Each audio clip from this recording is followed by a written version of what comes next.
It is indeed an honor to stand before you today as we celebrate the 76th International Human Rights Day. Human Rights Day is celebrated to commemorate the adoption of the Universal Declaration of Human Rights. That was a response to the atrocities and human rights violations that took place especially during the World War II or the Second World War.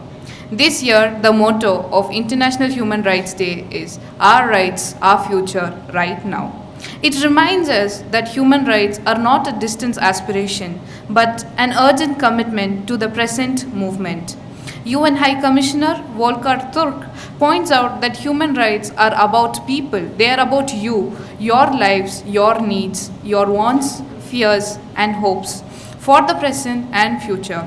They are not abstract ideas and ideologies for debates in elite clubs. They play a significant role in providing voice and opportunity to the excluded and the forgotten.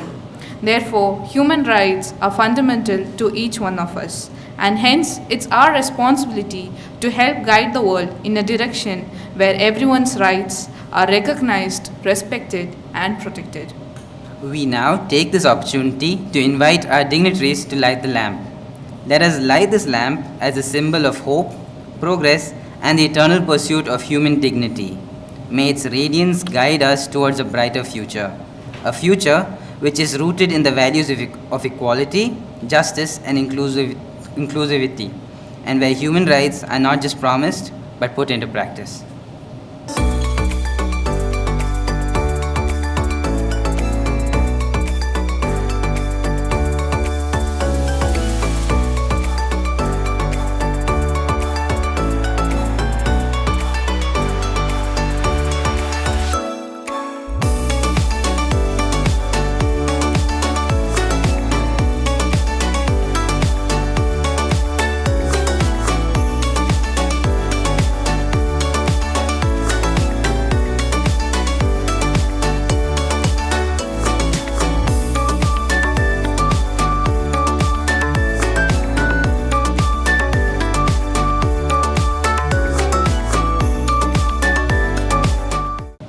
To officially set the tone for the program, it is my privilege to invite Dr. A. Chidambaram, Head of the Department for Center for Study of Social Exclusion and Inclusive Policy, to deliver the welcome address.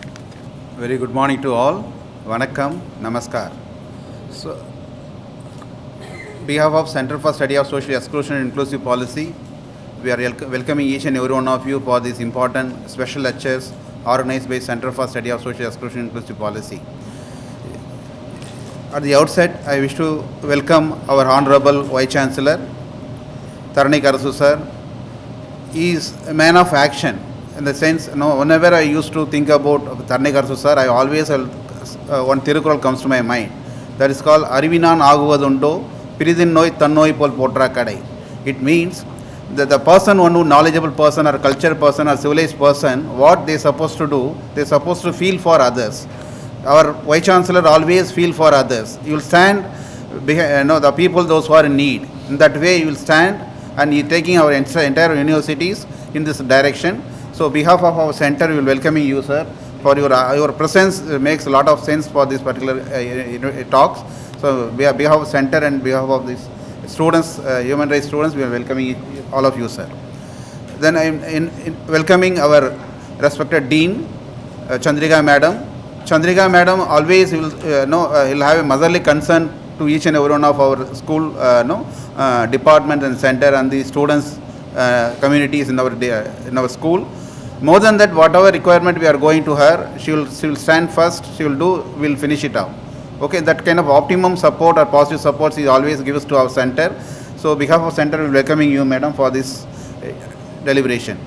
So, another important chief guest today, Renard Carlson, is a director of French Institute, and by profession is professor in law. He was a professor in Nelson, University of Nelson in France. He is visiting faculty to many universities and colleges in our across the globe. So he came here, accepted our request. Tanuja's approached him for this special talk. Immediately accepted. Even despite of his busy schedule, he is given 10th Human Rights Day. but due to some reason, we asked him for 11th December. Immediately he accepted. So, behalf of center, we are welcoming you, sir, for your. We are looking forward to listen from your deliberations. I am now welcoming other faculty members in our universities, especially Subramani Raju sir. He is always supportive to us. Each and every one of your initiatives taking place in the university. On behalf of center, we are welcoming you, sir, and other my colleagues, especially Tanuja and Anchal. They are the people who are running behind the schedule. So they are the people who are making round the clock. They are working with the students community. So we are welcoming both of them and my another beloved colleague Prabhakaran for this particular program. So and another important people, that is media people. So medias are they are the people who are disclosing what is happening inside the campus. They are the eye to these universities. So they are always whatever the request, even last minute you are calling them, they are coming always supporting us. So we are welcoming media people to this particular program. So one and all, I am welcoming each and every one of you to gain knowledge. What she rightly pointed out, the theme of this year, our rights, our future right now. We need to start from now. We need to start from every one of us. In that way, the Human Rights Department, Social Exclusion Department taking various steps. So this is another one of the milestone in our initiatives. So so for that you came all along the way. So we are welcoming once again each and every one of you for this important gathering. Thank you.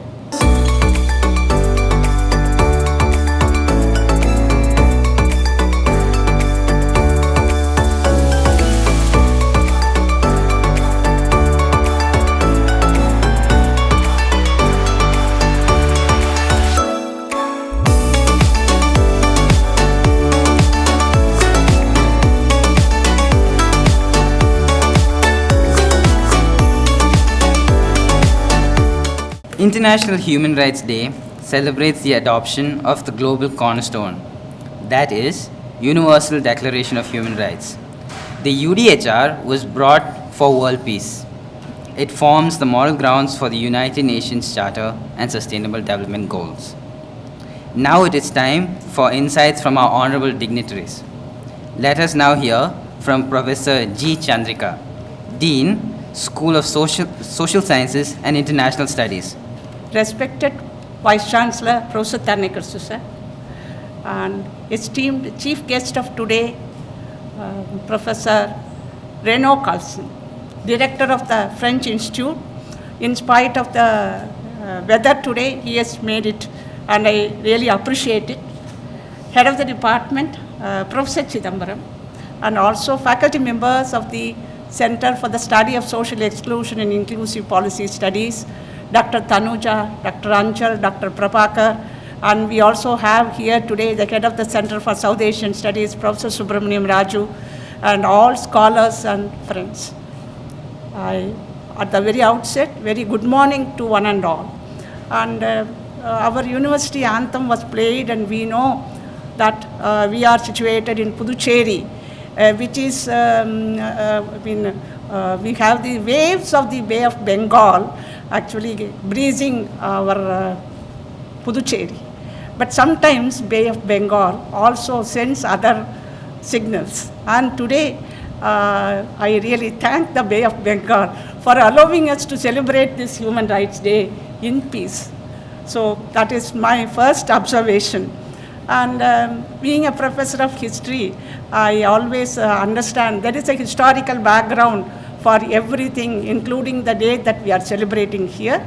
And we go back to 1948, December 10th, when the Universal Declaration of Human Rights was proclaimed by the United Nations.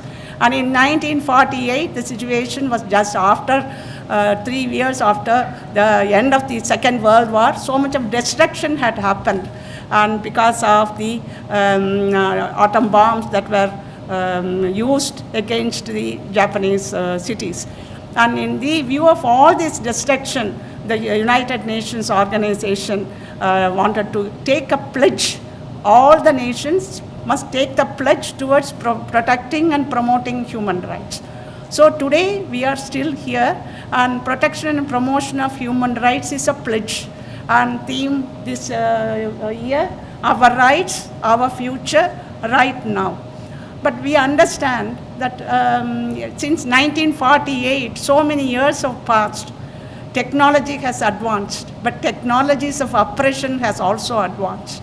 And therefore, we find today we are standing at a very historical moment to be taking this pledge, all people, because there are some perceptions about human rights which we have to understand and make other people aware, especially as students of MA Human Rights, scholars here, we all understand that this is a pledge, this is a promise that we make, and also we are required to give correct information and also correct misinformation.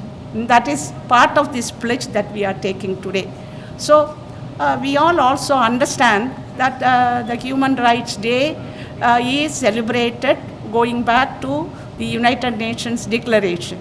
But since we are all from India, and we are now in the process of reviving our knowledge systems, I would like to mention here that in Indian tradition, we have this concept of Vasudeva Kudumbakam.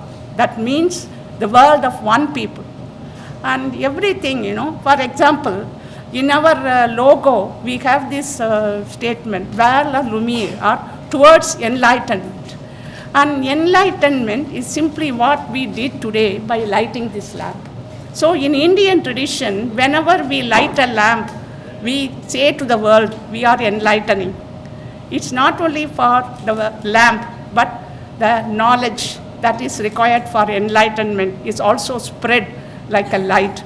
So therefore, we find, even though the concept of human rights, we trace back to the European tradition, we also have in Indian tradition the concept of universal family, universal tolerance, and all these things. And also down south in the Tamil literature, we have a tradition which says, Yadum Ure, Yavarum Kelir. That is, all the world is our relatives, kith and kin. The world is our kith and kin.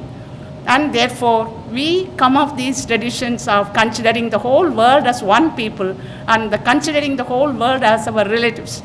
But as I told you, the technologies of oppression has increased, and we find some countries are developed, some countries are not developed. So in this world, there is no equality. Though we profess equality, equality is not practically existing. So much of racialism, so much of gender oppression or caste oppression, so many oppressions are we are having in this world, in which we find vulnerable people are very much affected. So it's our commitment to the vulnerable population, marginalized population, and I am glad that Center for Study of Social Exclusion, we have faculty who are concentrating on these research on these people. For example, our HOD of Center, Dr. Chidambaram, is taking up the rights of the disabled peoples, and he is doing so many activities to empower and enable these communities. And we have Professor Tanuja, who is doing tribal studies, and she is actually the Konda Reddy tribes. She has done so much of research, and she has also brought out a documentary on these tribes. So the tribals are marginalized groups of people. So we have research on these things, and I understand our Dr. Prabhakar is doing research on Dalit studies, and Dr. Anchal Kumari is doing research on development studies, and this we are also giving a PG program in human rights, and I find there are many students and scholars present here, and it is my request to them that more such activities in the future I expect from the research scholars. All the issues wherever human rights are violated can be brought to the notice and attention of other student community here. So such activities in future will help you move towards the pledge that we are taking today. And therefore, with this appreciation of the Center for Studies of Social Exclusion and Inclusive Policy, and also my request to the students and scholars of this center, I conclude, and I look forward to hearing to our Honorable Vice Chancellor and the Chief Guest today. Thank you one and all. Next, we have the honor of hearing from our Honorable Vice Chancellor, Professor K. Tarnikarisu, Director of Studies, Educational Innovations and Rural Reconstruction, and Coordinator, Internal Quality Assurance Cell of Pondicherry University. Good morning, one and all person here. Respected Professor G. Chandrika, Dean, School of Social Science and International Studies, Pondicherry University. Professor Dr. Renaud Carlson, Director, French Institute of Pondicherry, who is going to deliver a special lecture for us today. And Dr. A. Chidambaram, Head in charge of this EPSON as well as the Center for Study of Social Exclusion and Inclusive Policy, and the faculty members of the Center for Study of Social Exclusion and Inclusive Policy, and all the faculty members and students. Good morning, everyone. So, from yesterday, we have started celebrating this International Human Rights Day in our campus. So, yesterday we had a mini marathon to give awareness about human rights. Today, at present, we are having the International Human Rights Day here at UMISAR Auditorium, organized by Center for Study of Social Exclusion and Inclusive Policy. There is one more talk I am going to also deliver at SOM Auditorium. So the Human Rights Day. So you may be wondering what is great thing in they talk about human rights. So whatever we enjoy today, the rights of human, it is not very easy to maintain, and it is not very easy to we got it also. So since when you cannot imagine what went during the World War II, how human rights violation happened during the World War II. And to understand something, you can also understand what is going on now in the Russian-Ukraine war, and then the Israel war with their neighboring countries. So if you really see this and how human beings are treated, and especially during war, at least when after the war, when the government is there, and people like peaceful country like India, we have a right to say what are our rights. But during the war, nobody is there to hear what is our rights, because two important power fight each other. The major problem, with the people who are innocent people, they die during this war. So because of this only the International Human Rights Day started, and they also understand, it is not like who is great, who is right, and who is superior, who is inferior. We have to also think about human rights of the human, how dignifiedly we can lead our life. This is I feel this is the core of these human rights. So everybody has the right to live their life. So when I think about this, I would like to give some information to our students. It was when we take the 13, 14, 15th century, it is in Europe, and it was a wonderful period. They discussed about what was great things it was in the during Aristotle time and Plato time in the Greek. Greek philosophy is the basics of the whole European. Whatever the culture you take today, it is a basis of their culture is Greek. So they reinvented during 13th and 14th century. During this time, whatever the reinvention they have done, and they have written lot of books. Still, that is the basis of our education also. So in this, I would like to also share one very interesting oration by Giovanni Pico della Mirandola. It was 1496 at Rome. He was just 24 years old.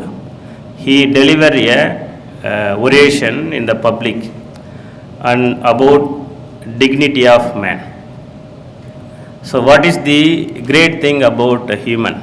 So he delivered a talk. So this is available in the as a PDF, freely available. This book is oration. This book is freely available in the internet also. So he says the dignity of man. He mentioned that I have placed you at the very center of the world, so that from that vantage point you may with your great gaze glance round about you on all that the world contains. We have made you a creature neither of heaven nor of the earth, neither mortal nor immortal. So just he was 24 years old only. You can imagine how in depth he was delivering. So we have made you a creature neither of heaven nor of earth, neither mortal nor immortal, in order that you may, as the free and proud shape of your own being, fashion yourself in the form of you may prefer. It will be your power to descend to the lower brutish form of life. No other animal can go other than the natural nature of that animal or any creature. But humans, they can go to descend to the lower brutish form of life. You will be able through your own decision to rise again to the superior orders whose life is divine. We can be a brutish people or we can become a divine people. So whereas a dog is a dog, a cat is a cat, a snake is a snake, but you cannot identify man is a man. That is the big problem. He can be a brute or he can be a civilized or a divine person also. So that is the reason this I feel it is always to celebrate this, to tell the importance of human rights. If somebody is becoming a brute, then it is our duty to say, you are brute, you keep yourself. So there only the human rights comes into picture. So we always come together and fight for the rights of the humans, for the better cause of the world. So I thought I share with this information. You can download this or you can read this Oration of Dignity of Man. It is a very wonderful book. This is a base of humanism. It is discussed during the 13th, 14th century. From there also the Italian Renaissance come, and then the treasure of Greek philosophy they took out, and whatever we are enjoying today from the Plato, Aristotle, they only brought to the knowledge to the society. So I thought I restrict to this. I give the way to Dr. Renan Carlson for his wonderful talk. So I thank the Center for Study of Social Exclusion and Inclusive Policy for arranging this International Human Rights Day celebration. I thank our special lecturer, speaker, Dr. Renan Carlson. So I interacted with 2-3 times. So he is such a wonderful, nice person. So I would like to hear from him today. Thank you for students, even though it is raining outside, you made it a day. Thank you, Ananda. Vanakkam, good morning everyone. It's a great honor to be here at Pondicherry University. on this important occasion of the United Nations International Human Rights Day. I would like to extend my deepest gratitude to the university for inviting me to deliver this lecture on such a vital and timely topic. I'm especially thankful to Dr. Chidambaram, head of the Center for the Study of Social Exclusion and Inclusive Policy, for her welcome address. I also extend my appreciation to Professor Chandrika, Dean of the School of Social Sciences and International Studies, for her thoughtful felicitation address. And my heartfelt thanks go to Professor Taranakirasu, Vice Chancellor of Pondicherry University, for his inspiring presidential address on European humanism. His leadership continues to strengthen the university's reputation as a center of academic excellence. I would also like to express my gratitude to Dr. Tanuja Mumidi and Dr. Anshal Kumari, along with the entire organizing team. Allow me to take this opportunity to highlight the long-standing and fruitful collaboration between Pondicherry University and the French Institute of Pondicherry, where I serve as director. Over the years, our partnership has facilitated numerous academic exchanges, research projects, and events like this one, strengthening the bonds between our institutions. It is my sincere hope that this collaboration will continue to grow and yield significant contributions to scholarship and society. As we reflect on the theme of this session, let us remember that safeguarding human rights requires not only legal instruments, but also active cooperation between institutions such as Pondicherry University and the French Institute of Pondicherry. And it is in that spirit that I want to share my reflection with you today on the global architecture of human rights law. There are many ways to look at human rights. The way we think about human rights depends much on who we are, where we stand, what we believe in. Many who approach the subject of human rights turn to religious and philosophical writings. And in these writings, human beings are endowed by reason of their humanity with certain fundamental rights. This conclusion has existed in various forms in various societies. The historic development of the concept of human right is often associated with the evolution of Western philosophical and political principles.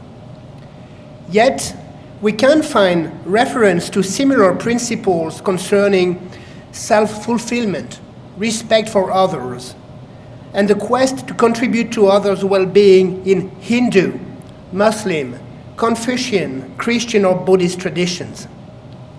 Religious texts can be read as creating not only duties, but also rights.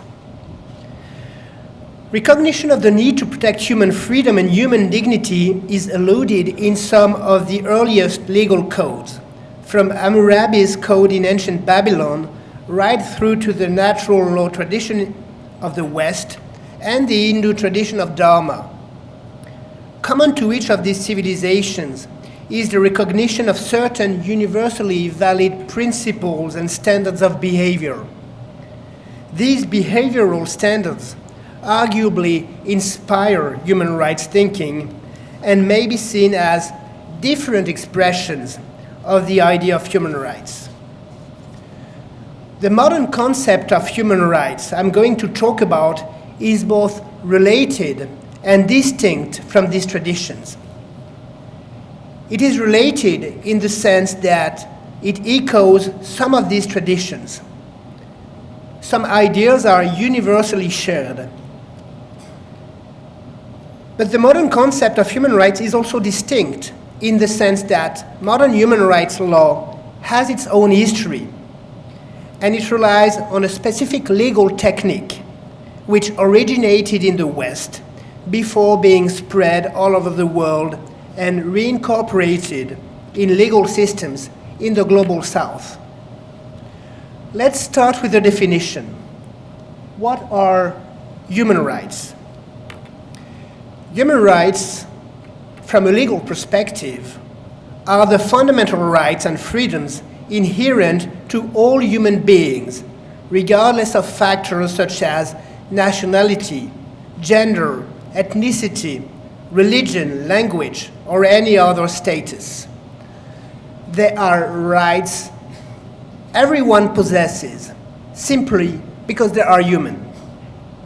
What are the key characteristics of human rights? First, they are universal. They should apply to all people, everywhere, without discrimination.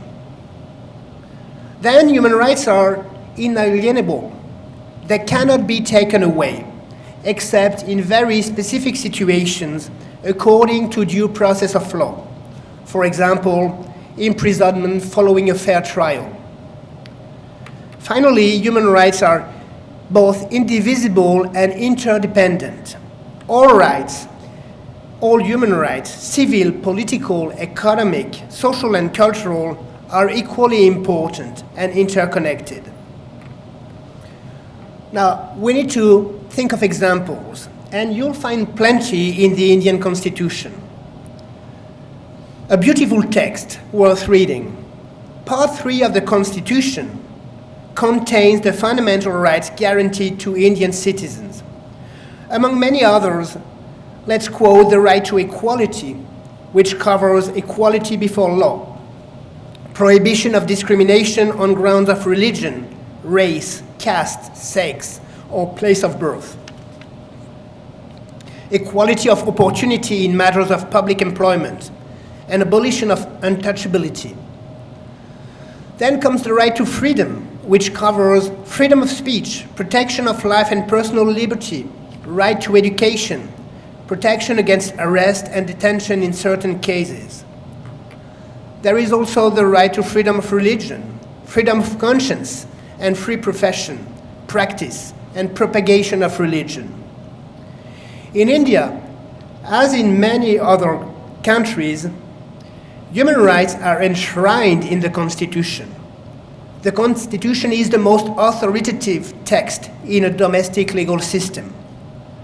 Although the Indian Constitution has very specific features, the way it incorporates human rights is not very different from what you can find in most Western constitutions. In this respect, the Indian Constitution is the heir of legal tradition, which has its origin in the West. It first started in Europe and the US before gaining global recognition. Let me tell you a few words about this story. The modern concept of human right is traditionally traced to the ideas and text adopted in the Western world at the end of the 18th century. Of course, it started earlier, as the Vice Chancellor mentioned, but the legal roots really come from the end of the 18th century. The 1776 American Declaration of Independence stated, "We hold these truths to be self-evident that all men are created equal, that they are endowed by their Creator with certain inalienable rights, that among these are life, liberty, and the pursuit of happiness." Then, a few years later, came the French Declaration of the Rights of Man and the Citizen. That was in 1789. We had this incredible revolution, and the first two articles of this declaration recognized and proclaimed that men are born and remain free and equal in rights, and that the aim of every political association is the preservation of natural and inalienable rights of man. These rights are liberty, property, security, and resistance to oppression. These revolutionary declarations represent attempts to enshrine human rights as guiding principle in the constitutions of new states. Still, the rights they referred to were relevant only to those states in relation to their citizens, and only specific groups could benefit from their protection. The declarations were inspired by a liberal conception of society and a belief in natural law, human reason, and universal order. But in practice, this was largely a white man's enterprise. Rights were considered the privilege of those deemed capable of exercising rational choice, a category that excluded women and indigenous people in the colonies. However, the idea carried a universal potential, and from the start, some freedom fighters used the concept of human rights to advocate for the rights of women and indigenous communities. This is not the place to recount that long struggle, but remember that the fight has persisted for over 2 centuries. Slowly but surely, human rights gain traction, evolving from very abstract ideals into a powerful moral and legal framework. What began as a set of philosophical principles gradually transformed into binding legal instruments. This process unfolded first at the national level and later expanded internationally.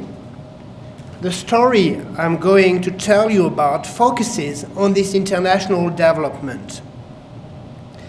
When did it start? Well, my esteemed colleagues reminded you that it all started right after the Second World War. The toll of the Second World War in terms of both human and material resources was the heaviest that mankind had ever known. Although the conflict had a global dimension, it was Europe that was the principal victim of this confrontation. The total number of European victims is estimated at almost 40 million, more than half of whom were civilians. The unprecedented racial, religious, and political persecutions and the mass deportation into extermination camps and the discovery of mass graves in the concentration camps appear to shake the very spiritual and moral foundations of Western civilization. I included a couple of pictures in this PowerPoint. We can go through that very quickly, but it reminds us of the reality of this historical event. And it was less than a century ago, and this was civilized Europe who went through this episode, which was just cataclysmic. The impact of World War II was huge. The atrocities revealed the devastating consequences of unchecked power and the absence of international mechanisms to protect individuals. Mass violations of human rights during the war became the catalyst for a global commitment to safeguarding human dignity. And this contributed to the formation of the United Nations in 1945. So this is what we've been through, really, something beyond imagination. And we did that to ourselves. This is the European Civil War. So, to get over it, we established the United Nations in 1945. What is the UN? It's an international organization established by the states to promote peace, security, and human rights. The foundational text of the UN is the UN Charter, a treaty which explicitly refers to the importance of human rights. The establishment of the United Nations signaled the beginning of a period of unprecedented international concern for the protection of human rights. And under the auspices of the UN, several key instruments were established for the promotion and protection of human rights. The most important of these instruments is the Universal Declaration of Human Rights. This declaration is a key milestone in the history of human rights. In 1948, The declaration was adopted by the UN General Assembly. It remains the cornerstone of international human rights law, articulating the fundamental rights and freedoms to which everyone is entitled. The Universal Declaration on Human Rights is only a declaration. The term is deliberately chosen to indicate that the parties do not intend to create binding obligations, but merely want to declare certain aspirations. It was not originally designed to have binding force, but some of its provisions have gained binding character as customary law at a later stage. I'll come back to it in a minute, but before that, I must underscore that there is more to international human rights than this declaration. To start with, there are many international treaties which deal with human rights. What is a treaty? A treaty is a contract concluded between states in written form and governed by international law. Contrary to a simple declaration, the contracting parties to a treaty create legal rights and duties. Following the declaration, the UN began work on a legally binding text in the form of a treaty, together with measures for implementation. Governments had decided that there should be binding multilateral treaty on human rights to complement the existing declaration.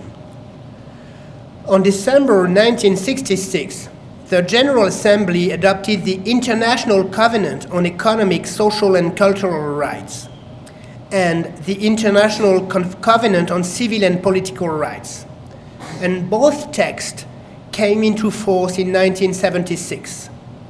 The first one, the International Covenant on Civil and Political Rights, focuses on political freedoms and civil liberties, including fair trial, freedom of speech, and many other rights.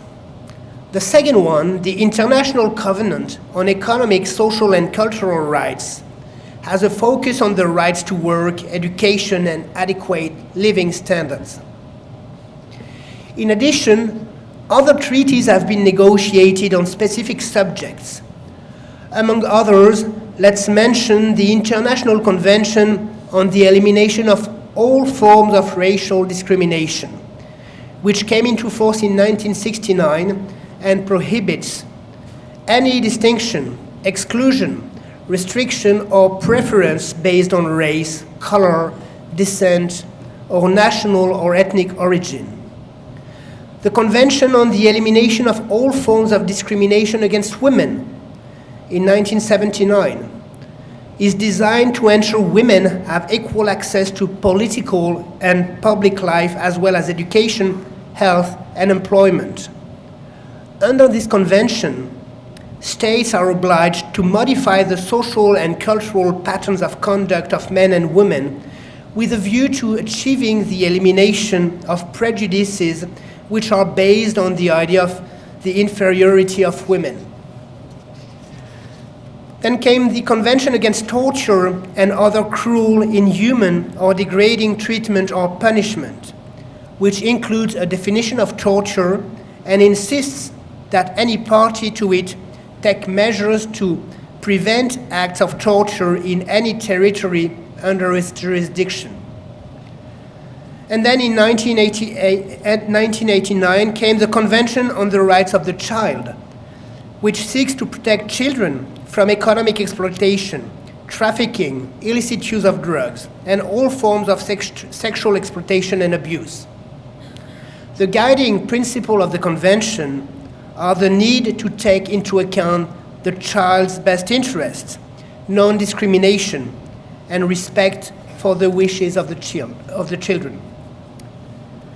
I could also evoke the International Convention on the Protection of the Rights of All Migrant Workers and Their Families, or the International Convention on the Rights of Persons with Disabilities.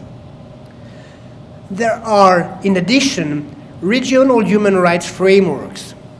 These regional frameworks address local challenges and complement international law. For example, in Europe, we have a European Convention on Human Rights, which has truly transformed the law of domestic Europeans, the law of the European legal systems. In the Americas, both North and South America, we have the American Convention on Human Rights. And in Africa, there is the African Charter on Human and People's Rights. That's a very long list of treaties. Some may say a useless catalogue. And clearly, the daily evidence of human rights violation suggests that drafting and signing treaties is not enough. Considerable effort has been expended to make the treaty guarantees more effective. And this is the reason why international human rights law is not only about legal texts, it's also about organizations, administrative institutions, where people work to ensure that human rights defined in books are properly implemented. There are many institutions in charge of enforcing human rights at the international level. In the United Nations system, various bodies made up of committees of independent experts monitor implementation of the core international human rights treaties. This is a very complex diagram, and the reality is even more complex. It's a huge bureaucracy which works to a certain extent, and to a certain extent is also partly dysfunctional. But it exists. That's already something. We have the Human Rights Council, which promotes human rights and conducts periodic reviews of states. There is the Office of the High Commissioner for Human Rights, which coordinates the UN human rights activities. And there are many treaty monitoring bodies, committees overseeing specific treaties on various subjects, such as children's rights, such as torture, such as women's rights. And finally, there are courts, international courts, such as the International Criminal Court, which I think is not on this diagram. It tells you that not everything is on this diagram. And the International Criminal Court focuses on grave crimes, genocide, war crimes, crimes against humanity. There are regional courts as well. In Europe, we have the European Court of Human Rights, which does not hesitate to condemn states, European states, when they do not respect the European Convention on Human Rights. There is also an Inter-American Court of Human Rights and an African Court on Human Rights, on human and people's rights. And finally, we must not forget the non-governmental organizations, such as Amnesty International or Human Rights Watch. These NGOs are critical in monitoring, reporting, and advocacy. This is the civil society dimension of international human rights. This is where much of the work is being done. But my focus today will be on the Universal Declaration. This is indeed the text we are celebrating today. The Declaration was proclaimed by the United Nations General Assembly in Paris in December 1948. So let me come back to this text. This is what legal scholars do. You know, they go back to the text. As I mentioned, it is only a declaration, not a treaty. This means that it is not binding. You cannot take it to a court of law to claim that the rights outlined in the declaration have been breached. This you can sometimes do using the treaties I mentioned, but the declaration itself is not hard law. And yet, although it's not binding, it is a foundational document, one of the most important, groundbreaking global pledge humanity has made to itself. It has had a huge influence, both in terms of spreading the philosophy of human rights and in terms of inspiring other legal texts, And I advise you to go and read the whole text because it's really, truly important. Just as the Indian Constitution, read the Universal Declaration on Human Rights. And you should feel empowered by these texts. They have been established for people to read them and claim them. The declaration was translated into over 500 languages. It has often been at the heart of demands made by peoples and individuals around the world that their rights be respected and protected. Several constitutions have taken its provisions as the basis for a Bill of Rights, and national and international courts have invoked the Declaration in their judgments. By proclaiming the Universal Declaration in 1948 and continually reaffirming the obligations that stem from it, the United Nations General Assembly has given an international meaning to the expression human rights. Article 1 sets out the philosophical foundations upon which the Declaration is based. Let me read that. All human beings are born free and equal in dignity and rights. They are endowed with reason and conscience and should act towards one another in a spirit of brotherhood. The Declaration therefore stresses the inherent value of human dignity, which should be recognized without distinction of any kind. This is Article 2. Everyone is entitled to all the rights and freedoms set forth in this declaration, without distinction of any kind, such as race, color, sex, language, religion, political or other opinion, national or social origin, property, birth, or other status.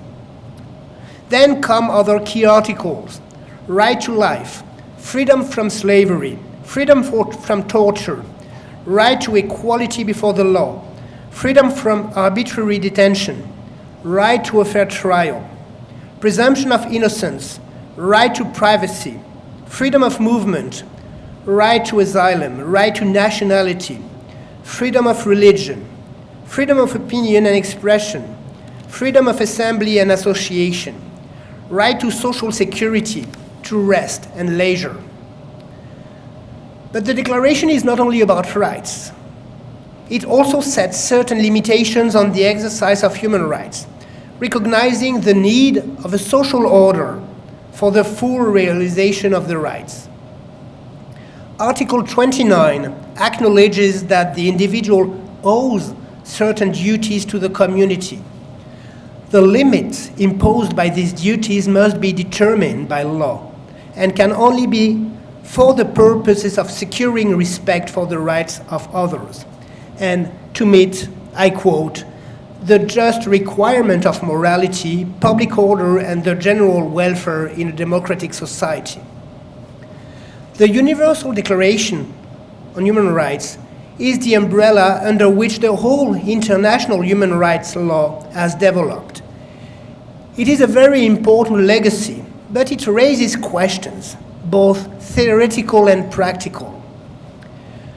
Not everyone agrees that emphasizing individual rights is the best way to ensure a fair distribution of opportunities, wealth, and development. Some would prefer to emphasize the need to create a sense of responsibility and community among individuals. They believe that focusing on rights dissuades us from radical changes to the status quo, redistributive policies, and collective arrangement for the general good, and especially for the least well-off. If we confine human rights to the formal governmental duties to refrain from infringing individual liberties, chances are we may miss the even bigger problems of hunger, poverty, and violence facing billions of people. There is also a post-colonial critique. Is the Universal Declaration really universal? Commentators have sometimes described the vision expressed in the Declaration as Western, and the committee that drafted the Declaration was indeed skewed westward. there were not many representatives of non-Western countries in that committee. While it is true that African and Asian governments currently accept the Universal Declaration and have signed various human rights treaties, there may still be cultural differences in the appreciation of what human rights are about and what new obligations ought to be included in the catalogue. Take Sanskrit, the initial language of the Indian tradition. It does not have an expression corresponding to human rights. Yet, ancient texts of the Vedas and Upanishads address the existence of good and evil, the necessity for moral behavior, and especially the importance of duty, dharma, towards other suffering in need. The emphasis may well be on duty rather than rights.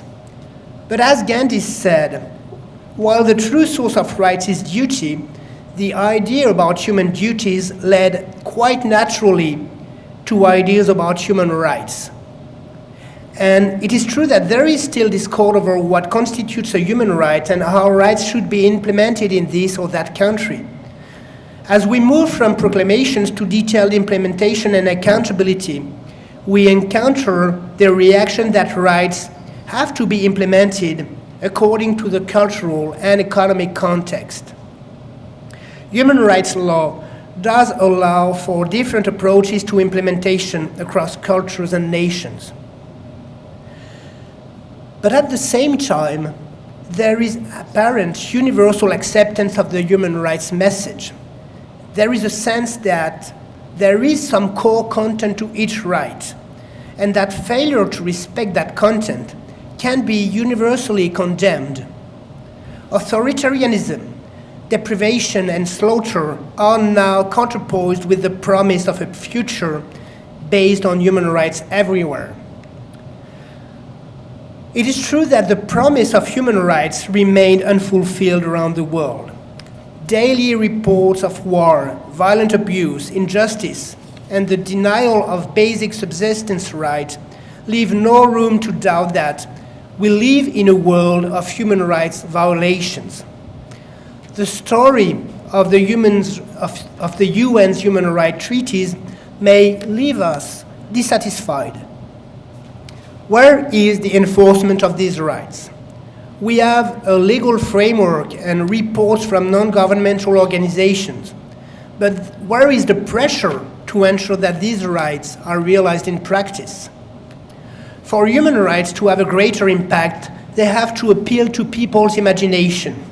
For human rights really to take hold, they will have to be fully understood and fully internalized. This means continuing to debate and develop the principles of human rights so that they meet people's needs and expectations. They have to be adapted to their local context. The vocabulary of human rights can help to formulate the demands of the people. Individuals and groups can feel empowered by the language of human rights and by the framework that has grown up to develop solidarity in ensuring respect for these rights. But keep in mind that human rights are vibrant, they are not static.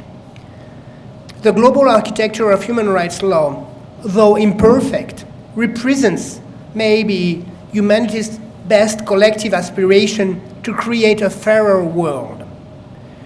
But this requires individual and collective empowerment, which in turn relies on education. And as academics and students, we are now very much in charge of this process. So let's go out, educate, and organize. Thank you very much for your attention. Thank you, Dr. Ronald Colson, for your wonderful lecture on the global architecture of human rights law.